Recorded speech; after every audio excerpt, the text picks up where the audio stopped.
Welcome to the Vintage Ballers Podcast. I'm your host, Brad Coreno, and on today's episode, we have Phil Bova joining us on the show. Phil is a former NBA and college basketball referee where he's a legend in the Big Ten. He also hosted a referee camp and a baseball camp in Cleveland, Ohio for many years. So without further ado, please welcome Phil Bova. Phil, welcome to the show. It's great to have you on. And, for those of you listening, Phil and my family go back many, many years. The Bovas and Corenos go back, 35, 40 years. So it's an honor having you on the show, Phil. And I'm looking forward to kind of digging into your career and hearing all of your incredible experiences as a referee and everything else you've done. Nice to be with you, Brad. It's a pleasure to be, this afternoon to spend some quality time with you. Well, let's get started off. Let's go back to your childhood, Phil. When did you first fall in love with sports in general? Well, I lived on the west side of Cleveland, 58th and Franklin. We're born and raised there, and went to St. Coleman's. And at St. Coleman's, we only had two sports, basketball and baseball, and no football. So I always wanted to go to St. Ignatius, but as it turned out, I wound up at West High School because my baseball coach, Jim Delvecchio, God rest his soul, and my brother Frank were very close friends, and Jimmy talked Frank into making me come to West High School. So I was fortunate to play football, basketball, and baseball at Old Cleveland West High School. So that was the West Senate and the East Senate. And years ago, Brad, that East Senate and West Senate, that conference was phenomenal. It was great athletes in all the sports, particularly wrestling back in the 60s. So I graduated in 1964, but we had some great players come through the ranks and made Cleveland very, very proud. Well, as far as the baseball, basketball is concerned, how you eventually got into those two more so, was it always a love, at that age, or was it something you kind of developed over a period of time? Well, what happened with baseball, I've always wanted, I was fortunate to play in 7th and 8th grade, and I played 4 years of baseball at Cleveland State University, and I was able to sign a professional baseball contract with the Indians and the Angels. Really? But again, I wanted to become a big leaguer. As it turned out, that did not happen, but I was fortunate to play with great players after out of high school in AAA baseball in this area. Brad was really the cat's meow. I mean, the best of the best. We're talking about the Steve Stones. That's a Cy Young Award winner for the Baltimore Orioles, played at Brush, and we were fortunate to play together in Wenham. So we had a real good crew of people to play, and for that reason, I got an opportunity to advance to go to the next level. And after that did not work, I came back. And then I said to myself, I was very fortunate to get this opportunity. What could I do to give back to the kids? Well, that's where the Phil Bova baseball camp started. And we just concluded that our 45th year 3 years ago. As far as the basketball is concerned, again, I loved playing. I loved being a competitor. I'm blessed to be an athlete. And I played at, St. Coleman's. Again, we wanted to go to Ignatius. We wound up at West. And we had a pretty good team. We had some great players come through the West Senate and East Senate. One of the outstanding players that I happen to play with, and that's pretty well known, is a kid by the name of Phil Argento. And Phil Argento was one of the leading scorers in the area for many, many years, went on to play at Kentucky. Yep.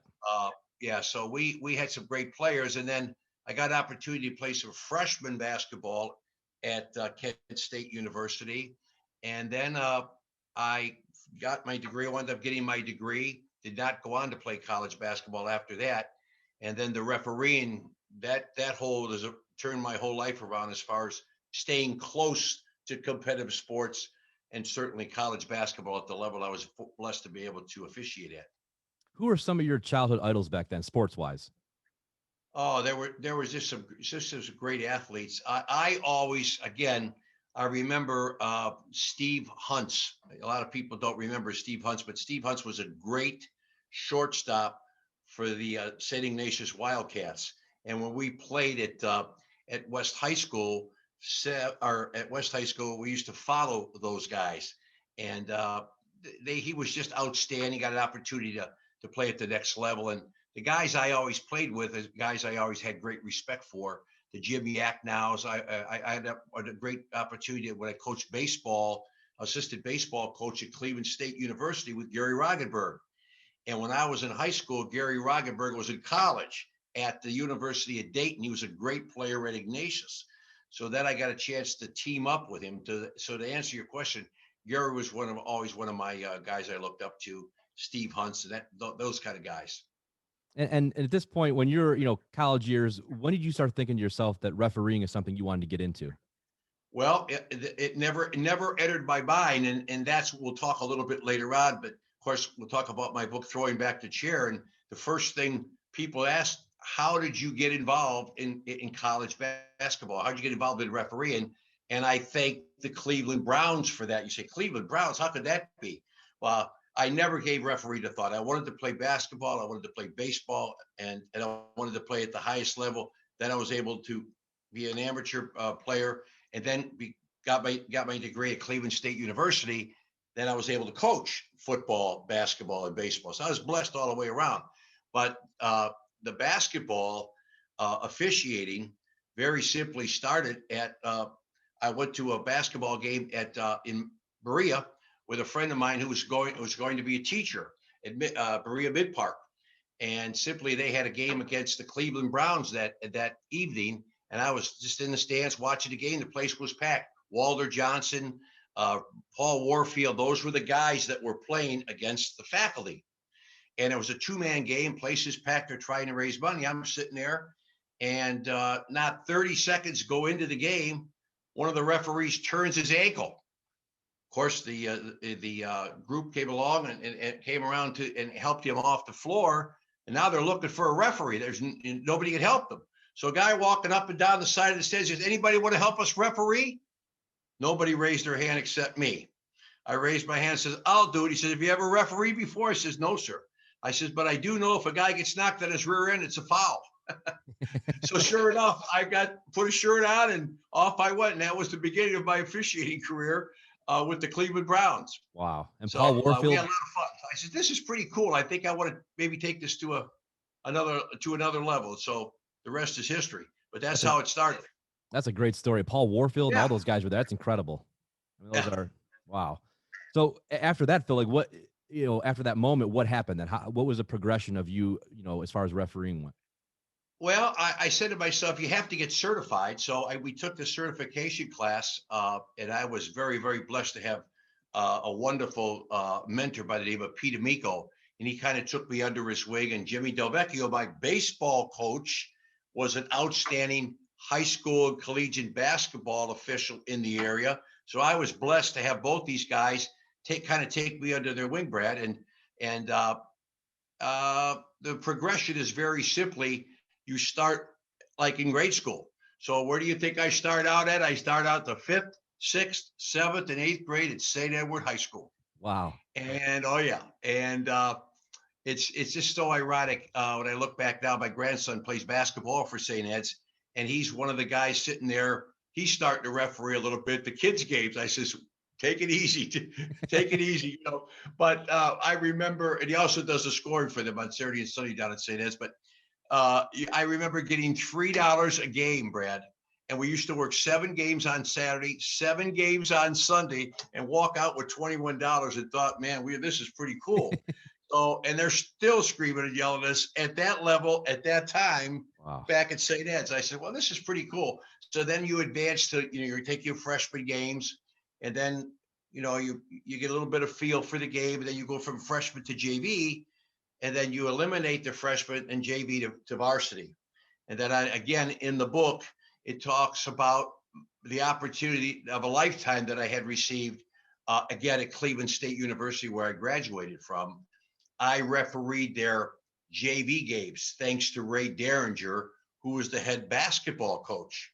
And I got an opportunity to referee those games, $25. Now I'm really a hot shot, see? I went from $3 to $25.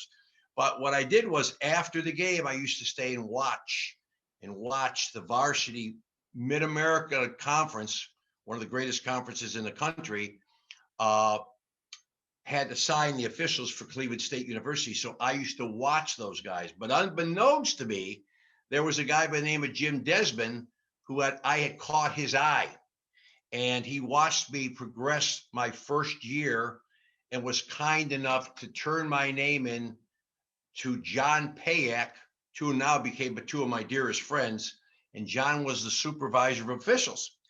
And so they offered me a contract. Would I be interested in working the JV schedule in the Mid-American Conference?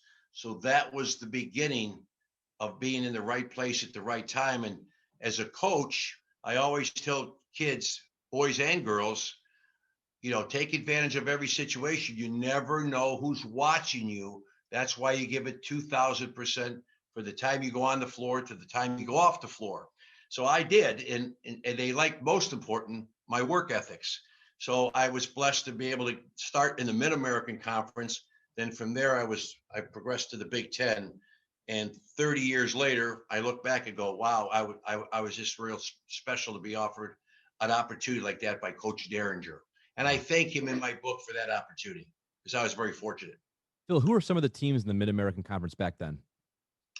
Oh, wow. Well, you always had Kent State, Akron University, Eastern Michigan, Ball State, Toledo, Central Michigan, Western Michigan. And I remember my second year in the Mid-American Conference, my varsity, I'm working varsity schedule. I'm working with the great Bob Wortman. He was another wonderful guy and became my supervisor in the Big Ten, but he was like working with, he was just an awesome guy to work with. He had a great reputation. We worked 5 overtimes, Brad. 5 overtimes, Toledo and Central Michigan, and I'll never forget it. And I think it was, for a 2-man game, that was the longest for a long, long time. I think just recently they had a 6 overtime game, but that was a 3-man game. Referees, there's 3 men working games today in college basketball and high school. Back then there were 2. And I think, my goodness, what an experience, But the Mid-American was a great grooming league for myself, and of course it led to the Big Ten and the Atlantic Coast Conference, some of the other conferences I work with. But it's great sports in the Mid-American. I mean, it's fascinating because some of these conferences, as I grew up in the 80s and 90s, started kind of transforming, and like you said, kind of a lot of teams broke off into different conferences, but obviously the MAC is still a player, these days. And look at some of the incredible NFL players that have come out, of the MAC. I mean, exactly. Big Ben I'm sorry. I'm sorry. Antonio Gates and Big Ben, and we can go on, Josh Cribbs, go on and on. It's incredible the amount of talent that has come out of there, just in football alone, not even counting basketball and other sports. But absolutely, it's a wonderful conference, and I would love to see them. Unfortunately, in basketball, for example, you have to win that tournament, the NCAA tournament that's coming up. And I personally, again, I mentioned in the book, I think it's wrong. I know it's all about a lot of it's money. Yeah. Unfortunately, there's great players, and I think every Mid-American high school or college team should get an opportunity, just like they do in high school. You start, and cream rises to the top, and you're going to get your final 64. But so many of the great athletes come through Mid-American basketball. They play in the tournament, in their Mid-American tournament, but they never get a chance to work or play in the NCAA. And I think it's wrong, because they're outstanding players, great coaches, and the arenas are packed also. They just don't have the opportunity to get the television contract. No, that is a shame. I mean, you're right. You have to win the tournament to get in, and they usually, the MAC never has typically more than one team in, and that's a shame. And there's a lot of those smaller conferences, I feel, that don't really have much of a chance to showcase their talent, and it's just what it is. But let's transition now into the Big Ten, your first experiences in the Big Ten. What was that jump like from the MAC to the Big Ten? I mean, how big of a jump was it? And what was the talent like in the Big Ten back then? Well, it's one of the things about the Big Ten, you can cut the tension with a knife. It's every arena is packed. And again, 30 years of my life in the Big Ten, I look back, I'm thinking every ball game, every possession was huge. And one of the things I loved about the Big Ten, and I still believe to this day, particularly this year, it's the toughest conference in the country. Again, I think the NCAA will select probably, I would say, 5 or 6 Big Ten teams automatically get in there. And you see that Michigan State's fighting, and they'll probably get in because they had 2 big wins over Illinois and Ohio State just recently. But every arena is packed. You got great athletes. The coaches are all Hall of Fame coaches, as you know, and they've been around a long time, and they just have taken the game to another level. When we were in high school, we were lucky to touch the net, and I was a forward. I was lucky to touch the net. Now these kids are 6'1", and they're dunking the basketball. But the intensity, and here's what I love. Here's what I love about college basketball, just in general. You put the game on right now at 2:30, 3 o'clock. You don't know what team is winning or losing. They're always giving 2,000% to the final buzzer. And that's, and I admire coaches that can not make kids. Kids want to do that. They want to play at that level. Every possession, like I said earlier, is imperative. And they fight to the final buzzer, whether it's 10 points or 15 points. That's what I love about big time college basketball. And I say that in the Mid-America too. They all work their butts off. But to answer your question, the arenas are packed. The ability for those kids, all these kids that have extremely tremendous athletic ability, and many of those kids, take their games to the next level. And like you mentioned earlier, same thing with the Mid-America and some of the other mid-majors. But the Big Ten is just a strong, tough conference. I think it is the most physical conference in the country traditionally. They say the East Coast versus the West Coast. We let them bang a little bit in the Big Ten. There's no question about that.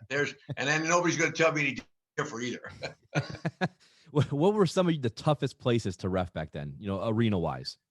Well, again, one of the toughest places for me was always Purdue, Indiana, Iowa, and Illinois. They just see the Schottenstein is one of the greatest arenas in the country.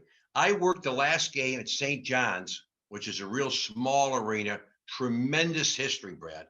The greatest of the greatest have played there. I was blessed to be able to throw the first ball up at the Schottenstein. Well, that's like unbelievably huge. The floor is the same length and width, but the players are not on top of you. The coach is not on top. You have a little bit more room to move.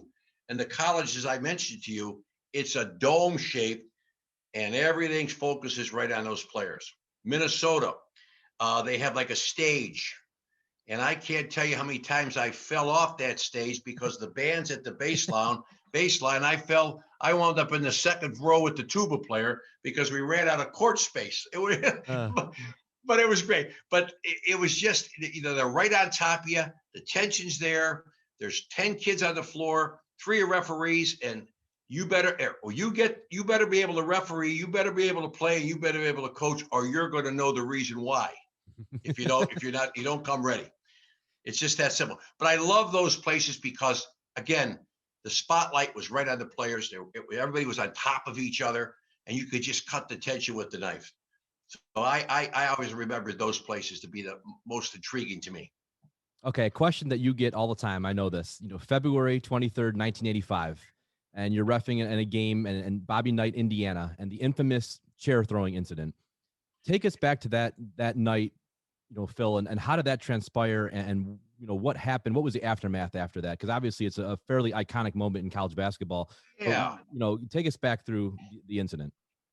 Well, here's the situation. Games start at 8 o'clock. We're supposed to be in the arena an hour and a half before. Every ball game, Mid-American, Big East, Big Ten, you're in the arena, and you're sitting down with your team, your referees in your own locker room, and you're going through a checklist of things you are supposed to cover. And you don't take that for granted because years ago, we used to have a crew, Brad. You work with the same guys every game. They changed that concept. So now you would walk into the arena and into the locker room with 2 guys you knew, but you hadn't worked with them before. So it's just like a game with your teammates. You got to have a feel for where they're going to be and what to do and what you got to be prepared for. And we have a checklist of things that we go through. Now, the referee runs that meeting probably for about 15 or 20 minutes. So the last thing we had on that checklist, that a coach was going to throw the chair across the floor on this particular game. Now, we knew going in, and every good referee crew knows the team, knows the coaches, and gets an idea what to expect. I knew Gene Katie. I knew Bobby Knight. They're right in the same state. They were both ranked February 23rd, 1985. And I want to say this to you before we go any farther. My daughter's birthday. Oh, wow. We have 3 beautiful children, 9 grandchildren, my beautiful wife, 3 beautiful children, but Shelly's our oldest. And at that time, it was her 16th birthday, and they're all home watching the game, okay? Because we didn't want to miss the Purdue Indiana game. I was honored to be able to work that game. So we go out on the floor, and you could just tell everybody's fired up. Both teams are ranked. It's in February. They're fighting not only for the Big Ten championship, but they're fighting for, to where they're going to fall in as far as getting picked in the NCAA.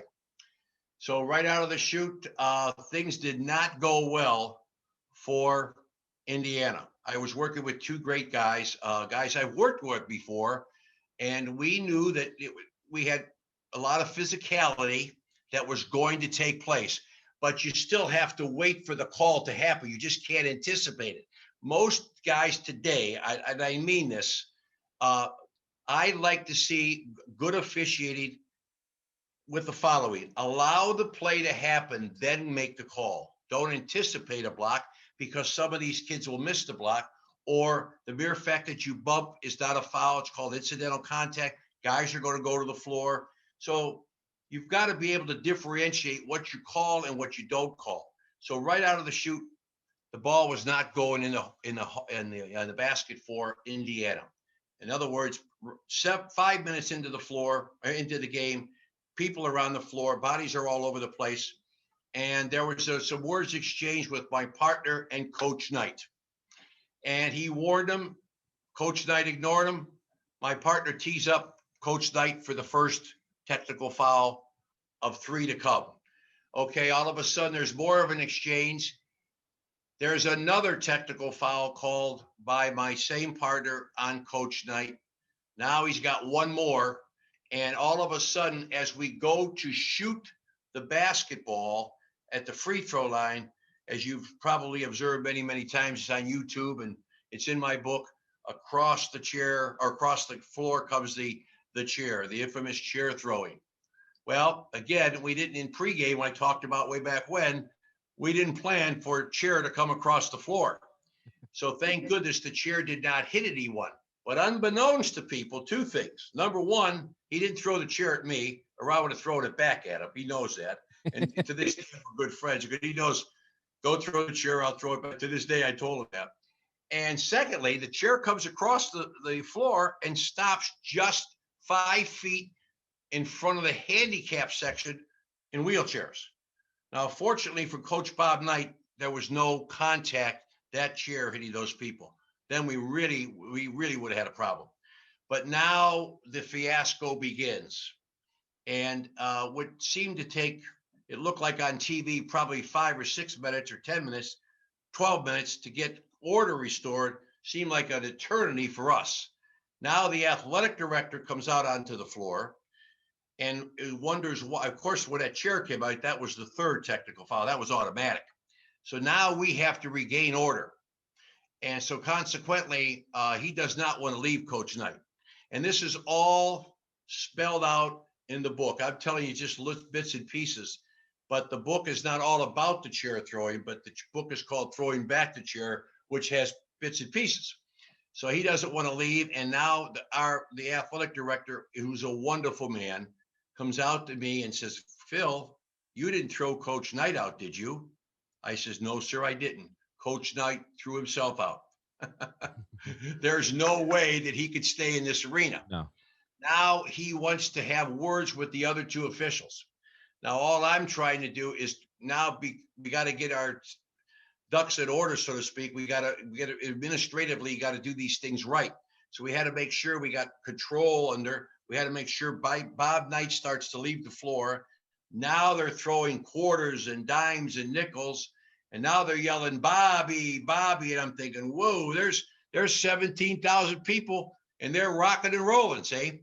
So now we have to get order. So consequently, there's a guy by the name of Steve Reed that goes to the free throw line, has to shoot 6 technical fouls. He's a 90% free throw shooter. He makes only 3. And of course, the fans go crazy there. And it was a real fiasco. And so consequently, he leaves early in the first half. And as it turns out, there's more to the story. And of course, people, when they pick up the book, they read a little bit more, but the little idiosyncrasies that took place. But here's what's happened after he was ejected. Purdue went on to win handedly. Most people, when referees have a game where the ball's going in the hole, they don't even recognize them. But when the ball's not going in the hole, of course, they have to take charge. And unfortunately, the ball didn't go in the hole for either team. But as it turned out, Purdue won the game. 2 weeks later, I have him again at Indiana. Like it never happened. He came up, he shook my hand. Nothing was said about the game. But we're going to jump to June real quick. I had a referee school, and again, I refer back to the book because the book has humor, has emotion, it has history of the Big Ten. We'll talk about that a little bit later on. But again, I was proud, Brad, to have a referees camp. I told you earlier in our discussion, I was fortunate to have a baseball school for young kids. Now I'm thinking, wait a minute, I've been pretty lucky. What can I do to give back to the officiating scene across the country? I've been blessed. So I started the referee school. 22 years we had this referee school, and we brought people from all across the country. They stayed for 1 week. I mean, it was a regular referees camp. We would be in conjunction with a basketball camp. For example, in this particular camp was Baldwin Wallace. Steve Bankson had his basketball camp for the boys. We'd referee while they played, while they were in session, we were in session. I had what they call a coach's corner. Great opportunity for coaches to talk to officials, and officials talk to coaches in a quiet forum to see what makes each other tick. Well, I always used the coach of the university that we were working at for the week to be the head of the coach's corner. Steve Banks in this case. I said, Steve, I have something I'd like to ask you. I'm going to bring you on at the end of the camp, but I'm going to bring Bobby Knight in to talk to these officials. He goes, what? I goes, but you can't tell anybody. And I didn't tell the referees, you understand? Because if they fly in from Iowa and North Dakota and I tell them Bobby Knight's going to be there and they don't come, they're going to hang me out to dry. So I never said that I was going to bring him in. So the stage is set, right? So now the place is packed. I got 78 people on July 4th, the summer of the chair throwing. So it happened in February. This is July. I've got 78 people downstairs in a big room downstairs at Baldwin Wallace. I got everyone's attention. Welcome to the Bova Referees Camp. We're going to have a great week, but I have a special surprise for you guys. How many of you think Phil Bova was full of baloney if I told you Bob Knight is around that corner? Raise your hands. They all raise. In fact, both of them, a couple of them raised their hands twice, Sure enough, I introduced Bob Knight. Brad, when he walked out of that, and I have this on videotape, by the way, when he walked around that corner, I thought they were going to fall off the chair. They looked up like, this is not happening. So he was supposed to stay for 1 hour. He stays for 3 hours, Brad. I couldn't get him to shut up. Okay. Now, what happens in this next 3 hours, it has to be read in this book because it's a classic. What came out of his mouth and the way the guys reacted to what came out of his mouth. And that's one of the chapters in this book. So, and I was, needless to say, thrilled. I mean, Tommy Ezzo was able to come. Gene Cady came one of these years.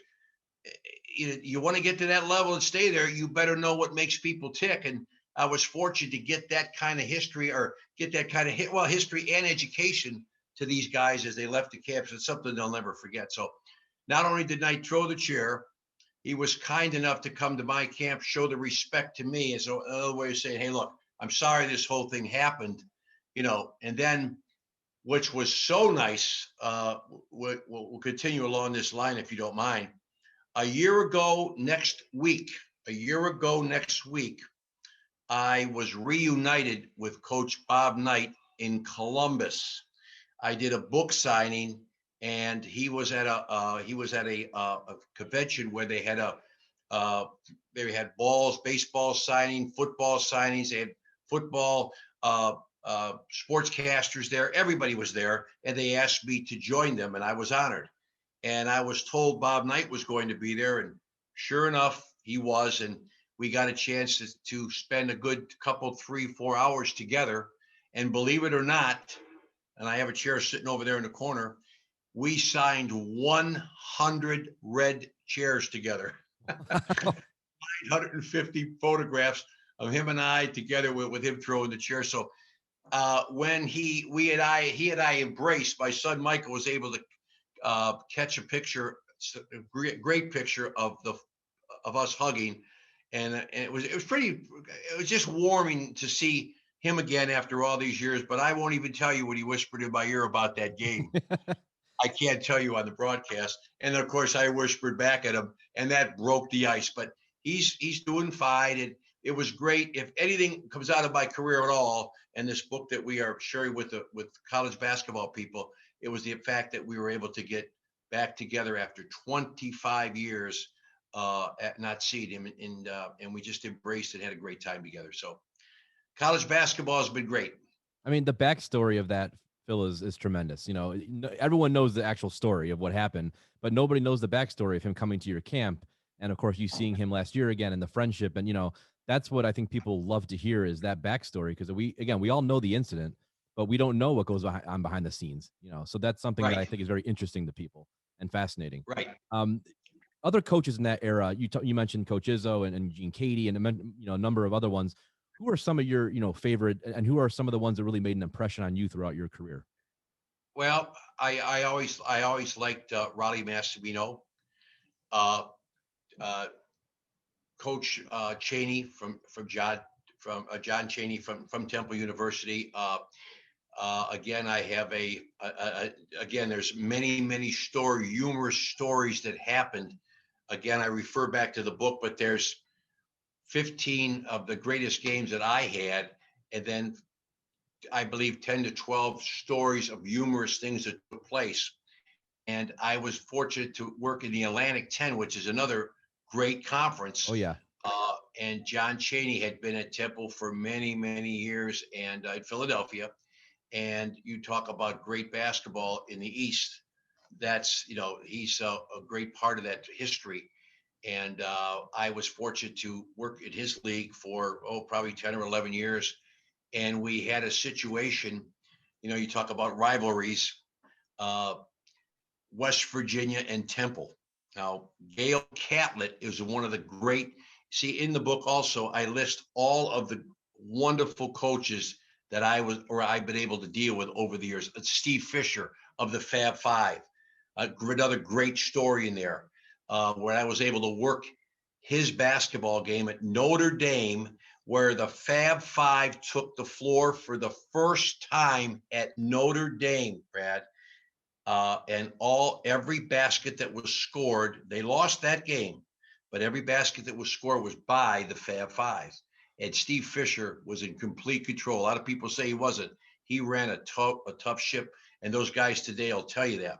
But getting back to Gail Catlett and to John Chaney, it was at West Virginia, big rivalry. Gail Catlett, both Hall of Fame coaches, and they didn't like each other like Purdue and Indiana.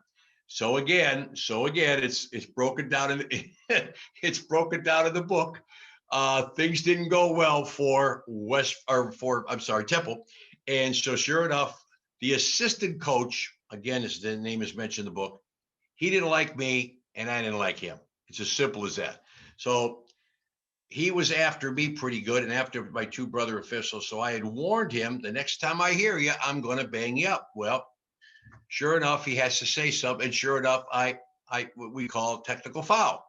Well, as I walk over there and give this guy this technical foul, out comes John Chaney, and he says a couple of words he shouldn't have.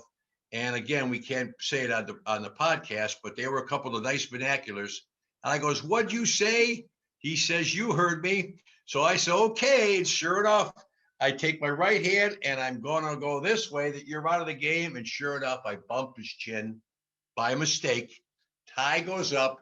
He falls back. It looks like I punched him, which I didn't. It was just incidental contact, right? So he falls back. Now all hell breaks loose. Now, of course, they want to come out after me, and the words that were back and forth were unbelievable. Now, this is on national television, by the way, and I'll give you the date to boot. You ready? February 23rd. You gotta be kidding me. This was 1991, not 85. Your lucky date. It's a heck of a day. The chair throwing, this incident with Temple, and then my daughter's birthday. It's a beauty. Wait. So now we're going at each other, and because I'm an Italian temper that I have, you know that Italian temper. Oh, yeah. Instead of walking across the floor and getting away from him and getting him out of there, letting people get out of here, he's yelling at me. They're holding him back, and I go, let him go, which I shouldn't have. I should have just walked away. So now I know he's going to go to that corner to go off this floor. So I walked down to that corner, and I didn't belong there. So now above us is a microphone, and everything we're saying, all these vernaculars we're saying, are heard back home. My wife says, back in 85, you didn't stay home, and now you had it happen again to me. On February 23rd, you should have been home. Well, sure enough, here's the classic of classics. Now he gets ejected. The game goes on. West Virginia wins the game. I said to myself, oh my goodness, the way this happened shouldn't have happened. I should have gone across. I got involved too much. Monday morning, I'm an educator at Buckeye Local Schools in Medina County. The Monday after this incident, the telephone rings. Now I'm in my office, and the commissioner of the league calls me. Now, at first, I didn't think it was him because I didn't recognize his voice. I goes, who in the blank is this? And I thought it was one of my buddies, giving me some stuff because they saw the game.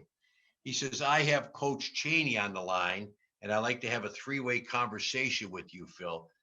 I goes, look, I'm in school. Who is this? And I still did not believe that this was happening. So now I recognize John's voice. I said, oh my God, this is really happening.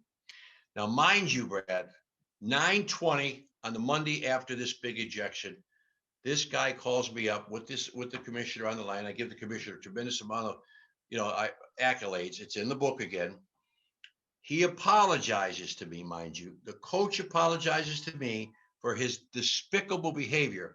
Now, that letter that he said, I'm going to write you a letter to apologize. He says, Coach, you don't have to do that. He said, I want to. He said, I apologize for my despicable behavior. That letter's on page 100 in Throwing Back the Chair.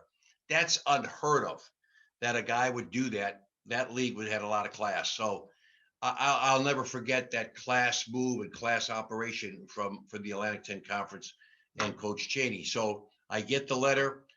I still have the letter, of course. It meant the world to me. And then, of course, 2 weeks later after that incident, I had the championship game with John Calipari at UMass. And they were loaded, UMass, and Temple lost the game. But again, there was nothing said. We shook hands. How are you, Coach? Best of luck. Thank you for the letter. You're the best. That sort of thing. So a lot of people don't know these things happen behind the scenes. And I'll never, that's something I'll treasure for the rest of my life. He was his class operation, a class man, and he had just passed away 3 weeks ago at the age of 89.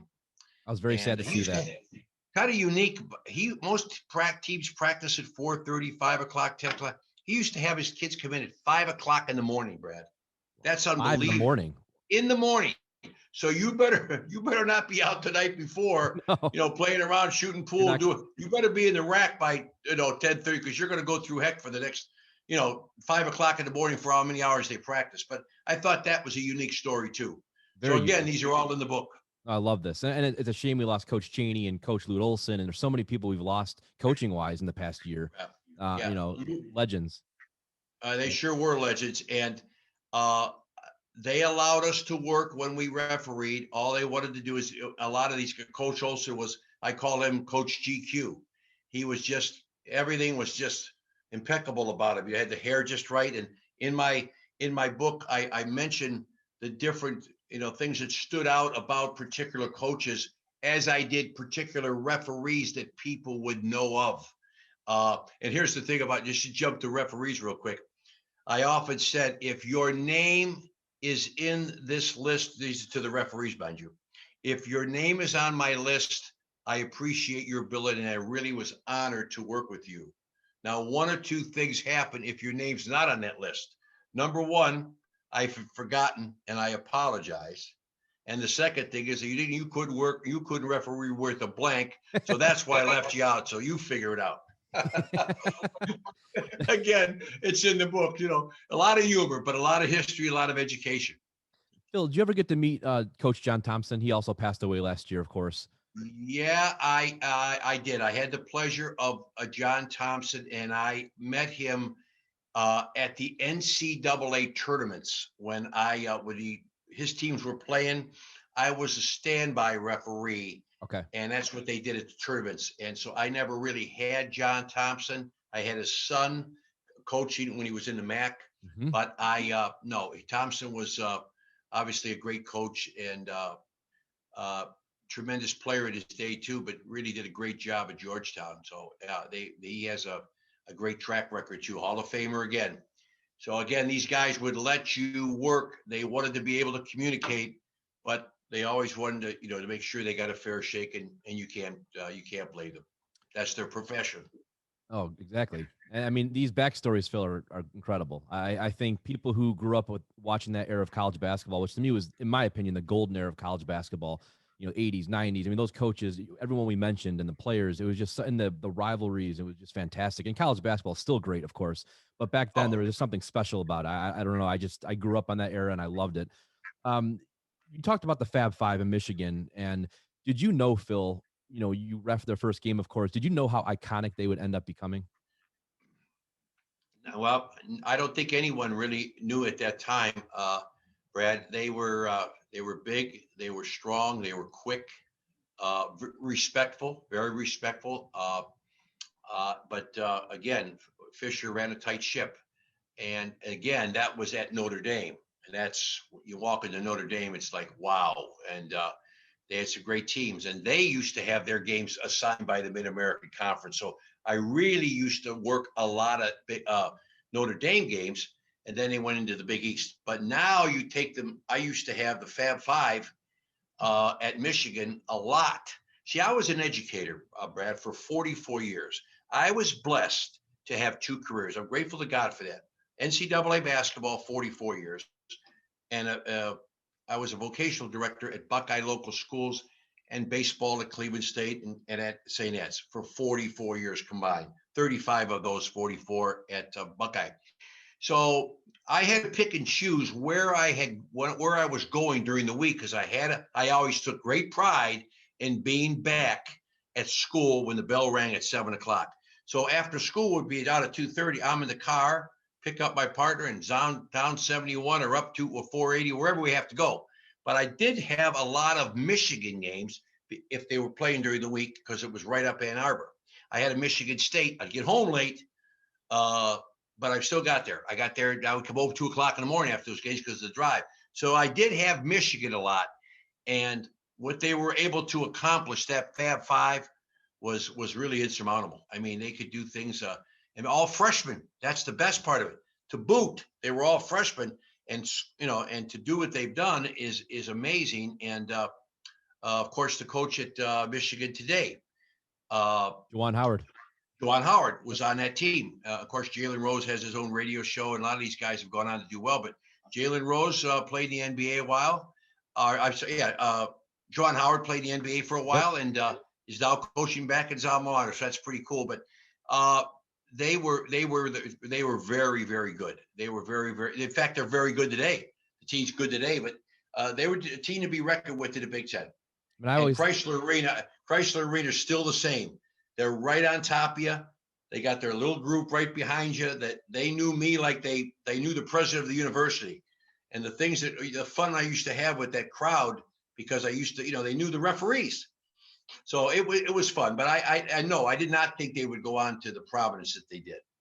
I mean, my brother, as you know, was a very good player back in those days, and he was the same class as them in '91. So I had Right, heard names like Jimmy King and Ray Jackson and Chris Webber and Jalen Rose, Juwan Howard, but I never realized till I got older how truly iconic they were. And just far as how they changed a generation, how people wore black socks, and all the things they did. I think the next day they said, I don't know what. I think everybody sold out of black socks the next day when they put those black socks on. I mean, things like that, where you don't realize how much of an impact they had on culture and what they did for all these freshmen. Like you said, it was unheard of to have these 5 freshmen all come in and do what they did.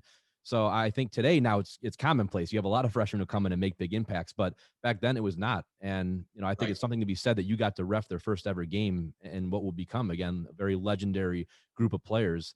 And Phil, if they would have stayed, obviously I think Jalen, Chris, they all left early, after a couple of years, 2 or 3 years.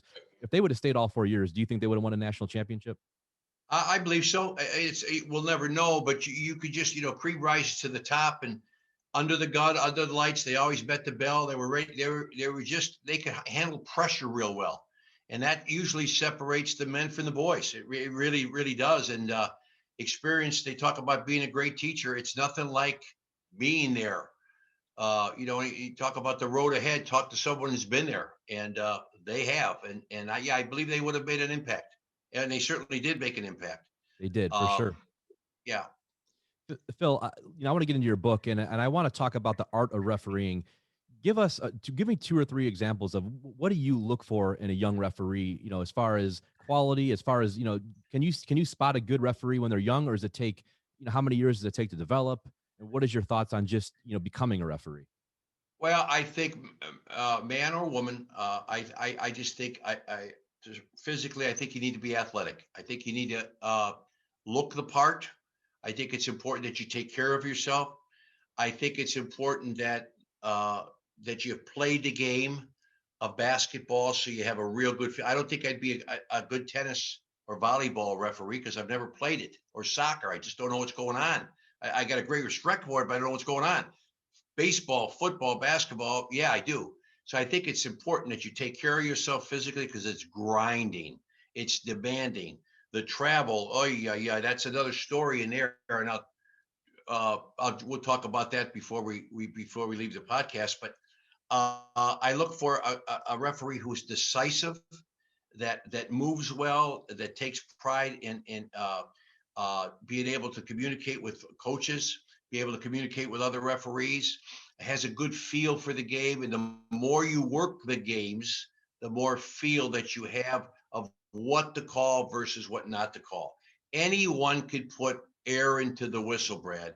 It's the guy or woman, guy or man or woman, who does not blow the whistle and let the play develop. Okay. And I see that now again with my grandchildren playing. I got 9 grandchildren, and they're playing at a pretty high level. And I watch the high school players come through, the referees, and it's important that you have a good feel for the game, because these kids today versus when I was playing, when you were playing, when Brett was playing, they are at another level. They could jump higher, they could shoot the ball very, very well. So they're very athletic. So you've got to be able to know what to call, what not to call. And that's the thing that is really challenging to a referee. And today, and again, that question comes up to me all the time. And again, I answered in the book. What is the art of officiating today? Well, the art of officiating is in deep situation where there's not enough referees to be able to meet the challenges that are out there. And the reasons being is there's a lot of abuse that takes place at the younger level. And some people say, hey, look, I don't need this aggravation. It's just that simple. Plus the fact, if they do decide to stay, then it's imperative for 2 things. Number one, the type of job that they have that will allow them to leave their job and travel and get that experience if they're going to go to the next level. And I was fortunate to be able to do that because geographically, I did my first job, was able to do my second job. And then the second thing is you have to have a family that understands, a spouse, whether the woman's working and the husband's staying home or vice versa. And I was blessed. to have my wife Donna. We'll be married 55 years in November, and she, there's a great chapter of her how she was able to cope with me being gone and raising children and being at things when I wasn't. That's imperative if you're going to advance, and people don't think about that going down the line. So consequently, there's not, they try to make the commitment, but when you measure everything out, it's difficult to keep it going because of what I just mentioned.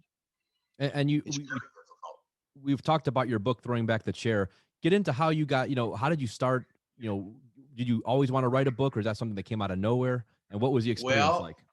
there's a we live here in Westlake, and there's a young man by the name of Nino Frostino, and Nino went to Westlake High School, and Nino's parents still live in our neighborhood today, and Nino grew up with my children, and Nina would be home and in the yard and doing this and that, and hanging out with the kids, and hear these different stories around the pool, around the backyard or whatever, and just in generally talk. And he says, and he being an athlete that he was, he loved to hear these things. And he says, Mr. Bove, you got to put this on paper. I says, put it on paper. He said, you got to write a book. I says, who's going to write this book with me? He says, I will. I goes, I don't think so. And he kept, God bless him, he stayed right after me. He's, Mr. Bove, you're telling all these crazy stories. People would love to hear about it. So we sat down and we got serious about it. And he convinced me to do it. And he has written a book, and I'm as told by myself to him. And we've been very well accepted. It's taken off very, very nicely in northeastern Ohio, Brett. It really has. And it took us about 2 years to write this. And we tried to cover A to Z, what people would really like to hear. As you mentioned earlier in the podcast, these are things, Phil, that nobody knows about. We talk about March Madness, for example. You talk about March Madness going on going to be right around the corner. The teams are, fighting for positions. How about the referees? Who are those guys? How do they get there? Just as you started, they started back in the 5th grade. Now they're working Division 1 NCAA basketball tournament. Lot of going on behind the scenes, what they have to do to get prepared and how they're selected. Those are the things that people we thought would like to hear. So we sat down and it took us every Thursday night over some cheese and some wine, going over some comments and things, and we come up with something we think we're really excited about it. We're really excited about the way we've been received. The media, the local newspapers, some of the national people have picked it up because it's a type of book where it's like a stocking stuffer. It starts the basketball season at Christmas time. Then I was fortunate to be selected for 20 consecutive NCAA March Madness tournaments. That's kind of unheard of with the schedule I had. So I've been intricately involved in March Madness. 3 things people get excited about. They get excited about the Super Bowl. They get excited about the World Series. And then they get excited about March Madness.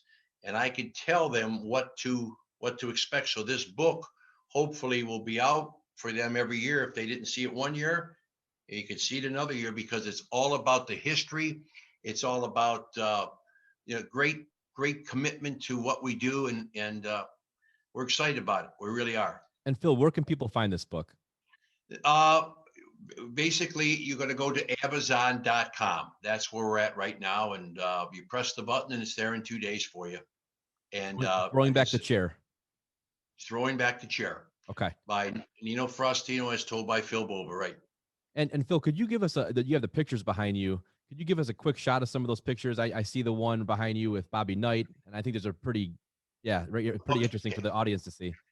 Yeah, I'd like to show you that. Sure. This was done by, I was honored to be on the late Les Levine show last year. Rest in peace. Was a very, very dear friend of mine. We were always on every year on More Sports and Les Levine.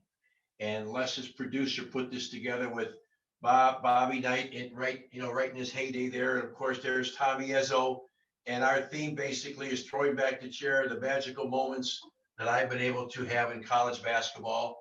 And I'll take you this way.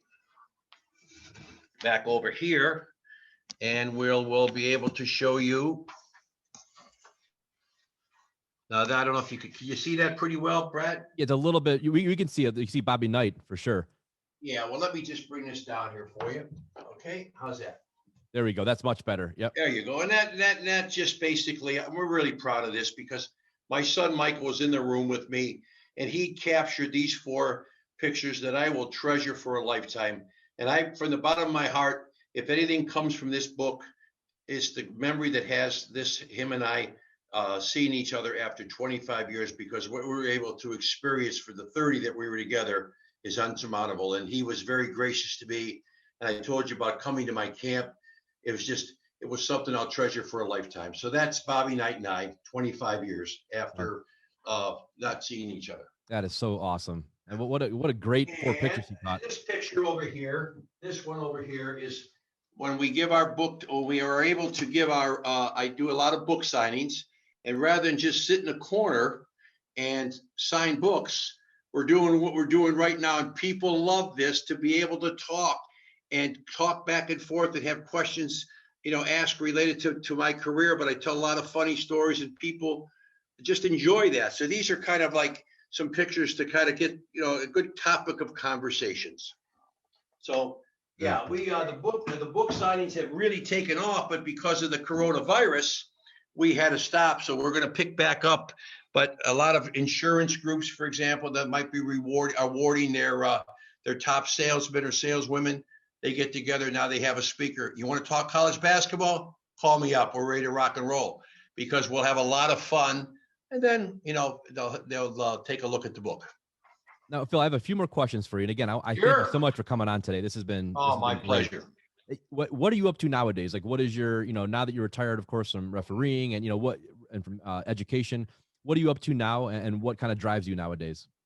Well, I've been fortunate, knock on wood, we try to keep ourselves in shape. And, being a basketball referee, you had to keep yourself in real good shape. When we first started out, we worked 2-man. Then we were able to work 3-man. Sometimes I watch high school basketball. My grandson's playing. I like to have 5 men working the games now. My goodness, some of the game, I have to sit at half court watching these referees. I'm going, oh, my, and we laugh. I know a lot of them, they wave to me, and I have to sit there, put a muzzle on myself, but I try to keep myself physically in pretty good shape. With the kids playing ball, several of them are playing high school. My granddaughters and my grandsons are playing at the high school level.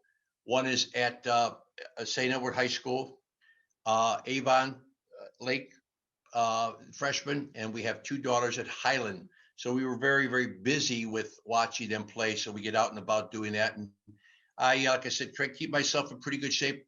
During this summertime, we play a lot of golf, spend some time out at our college at our boat with the kids. The kids love being out there. We bring the family together, which is just rewarding for us. And that's what it's all about, creating these memories. And I bowl a couple times a week in the wintertime. I like the competition. I have no one else to blame but myself. So I like that competition. So we've been very blessed to keep ourselves very busy, and most importantly, stay healthy. And Phil, when did you and your brother Frank, when did you guys meet my father and of course, Michael and Brett met each other? When was all that? Because I was just born at that time, so I was a young kid. Well, first of all, the Coreno family has always meant the world to me. And I know you when you were a little guy. Your mom and dad were our wonderful, wonderful family, wonderful people. And of course, your brother is an outstanding player. Brett was one of the finest basketball players in back in this era, when he was at high school at North Olmsted. He was a great player, went on to play college basketball, as many people know, but most importantly, an outstanding young man. And all of you have been just dear friends of ours over the years. I'm so happy to see that mom and dad is doing well. And of course, your brother's out there teaching and coaching exactly what he wants to do. And you're doing what you're doing, enjoying yourself. So we've got great memories. And my brother Frank was, of course, a Cleveland detective and an outstanding athlete in his day, certainly at West High School. In that era, back in the 50s, you can ask your dad this. Those guys, I'll tell you what, that whole group of guys, that era was just tough guys, good athletes, a man's man. And the relationships that they built are what we're continuously trying to build and hopefully build with our grandchildren. The relationships, the athleticism, just they looked out for each other, and they were second to none. And they were just wonderful, wonderful people. And I'm proud to be in the neighborhood that we were for all these years. The west side of Cleveland, created just outstanding men and women. So we were fortunate, and the Coreno family and the Bova family have always had that great relationship with each other, and we're proud to call you our friends. Likewise, I mean, I've known the Boba name since I was a little kid. It's all I've known. So I grew up with it. So it's so fun to be able to interview you now and talk about your career. And my last question for you, Phil, I ask every guest this question. Sure. 50 years from now, when this podcast, hopefully people are still watching this and they pick up on Phil Bova and they don't know who you are, what do you want them to know about Phil Bova's legacy? Well, that my family meant the world to me. I in my career as a basketball referee and as an educator, I did everything I could to the best of my ability in my career.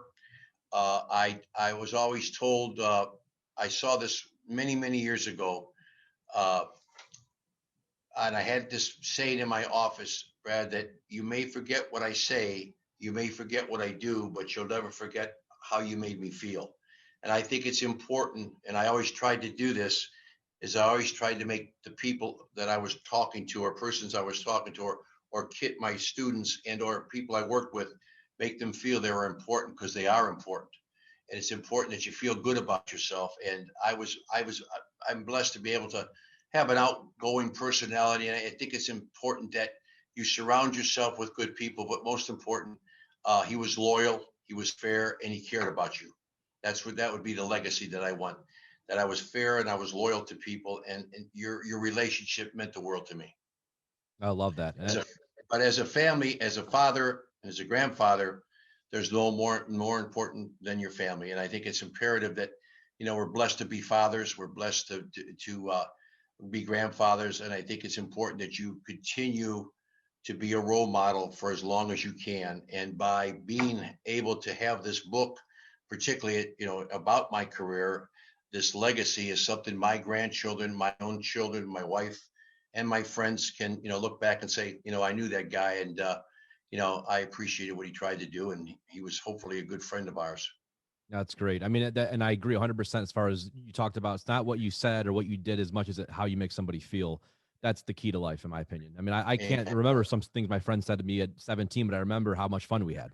I remember the feeling of being around them. So that's what it's all about. Phil, I can't thank you enough for coming on the podcast and sharing your story. It's been my pleasure having you on. You're welcome back anytime. And again, your story, I think, is something a lot of the generations, who are younger, who never really got to experience that era of the Big Ten and maybe don't know all those memories, will love to listen to. And then, of course, the generation that grew up with you will love all these stories because they grew up with it and they know all these iconic moments and, the different teams and coaches that you were around. So this is fantastic. And you can find, again, Phil's book on Amazon, Throwing Back the Chair. It's a classic, and I really hope everybody checks it out because Phil has some incredible stories in there. So, Phil, again, thank you so much for coming on the show. Well, thank you, Brad. And I want to wish you all the luck in the world, continued success. I love your enthusiasm and your commitment, and I wish you and your family the very best, and my best to your mom and dad. Thanks, Phil. All right, God bless. Take care. Talk to you soon. Okay. Bye-bye.